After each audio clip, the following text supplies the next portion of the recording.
The recent wildfires in Israel, some of them being blamed on terrorism, remind us of the incredible love Israelis have for this land and the tremendous number of trees that have been planted by Israelis over the past century. Let's explore this. Shalom, my friends. This is Akiva Gersh with Israel in 5, where we give you everything Israel in 5 minutes. Please like and subscribe. And if you have any questions, want to keep the conversation going, please do so below in the comments. Last Wednesday was the eve of Yom Ha'atzmaut, Israel Independence Day, and Israelis were shocked and devastated by the dozens of wildfires that broke out on that day. It was a very hot day and winds were very strong and the conditions were right, but some of these fires were not natural.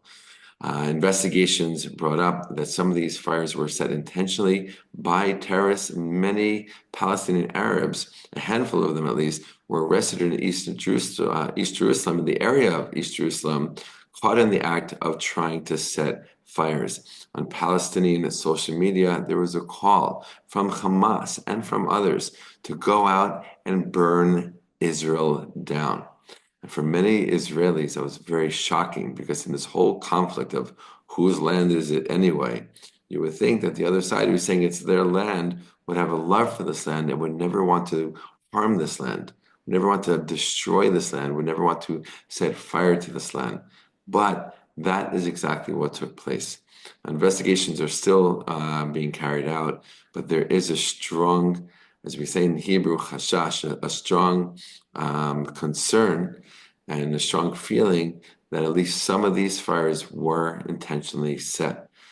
In some cases, entire forests were burned to the ground. Along the highway that connects Tel Aviv to Jerusalem, Highway 1 close to Jerusalem, massive flames came all the way up to the road, forcing motorists to abandon their cars and literally flee on foot for their lives. I was recently in the area just on Friday, driving through that area on that highway and saw the devastation, saw the burnt forests on both sides of the highway. A very, very devastating day in Israel, and most likely Israel's biggest and worst wildfire. And that comes to remind us of how much Israelis love this land, right? And how many trees Israelis have planted in this land over the past bit more than a century, right? In the early years of the Zionist movement, and specifically at the turn of the century, in the beginning of the 1900s, pioneers, young Israelis coming to this land, leaving everything they knew behind, specifically in Russia, coming to this land that they dreamt about, that they learned about, that they heard so much about, but had never been in. I came here willing to give their everything to the building of this land and the eventual building of a country. And one of the many things they did, in addition to creating farms and bringing farming back to this land in a very beautiful and strong way, was to plant trees. Right? A lot of the land was devastated over the centuries of various empires coming through here and destroying the land, not caring for the land. So these young Zionists, these young pioneers, these young visionaries started to rehabilitate the land and started to plant trees in all areas, in all regions of this land. To date, you'll be shocked by this number. Over 250 million trees have been planted in Israel since the beginning of these tree planting efforts just over a century ago, in the beginning of the 1900s. Israel is one of the few countries, one of the only countries in the world that entered the 21st century with more trees than it had going to the 20th century. Most places in the world are experiencing deforestation. Israel is experiencing the opposite, forestation.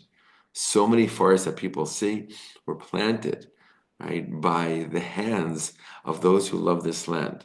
And it's an interesting another layer to this conflict, right?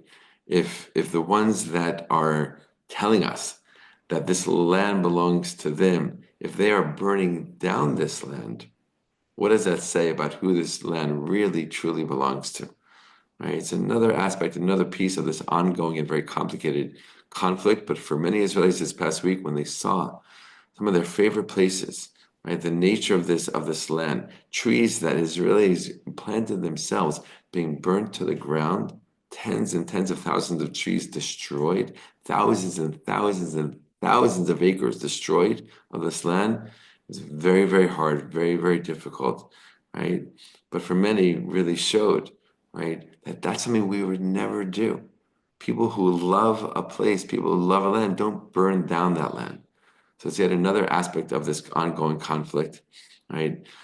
And it was a very, very hard day in Israel, right? Especially in the eve of Israel Independence Day, right? The day of the year that we celebrate our freedom, our independence in this land, 77 years since the creation of the state of Israel. That night, out of fear of more fires, all Israel independence activities and programs throughout the country were canceled, leaving Israelis, still happy on this day, still celebrating, but not like normal. Fortunately, the very next night, when all dangers were cleared and there was no danger of continued fires, celebrations did continue, and all those canceled activities, specifically concerts, did take place.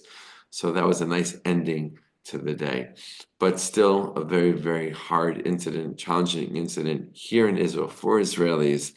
And again, reminding us of how much we love this land and how much we've invested in this land. And specifically when it comes to trees and to forests, how many trees Israelis have planted over the past century plus.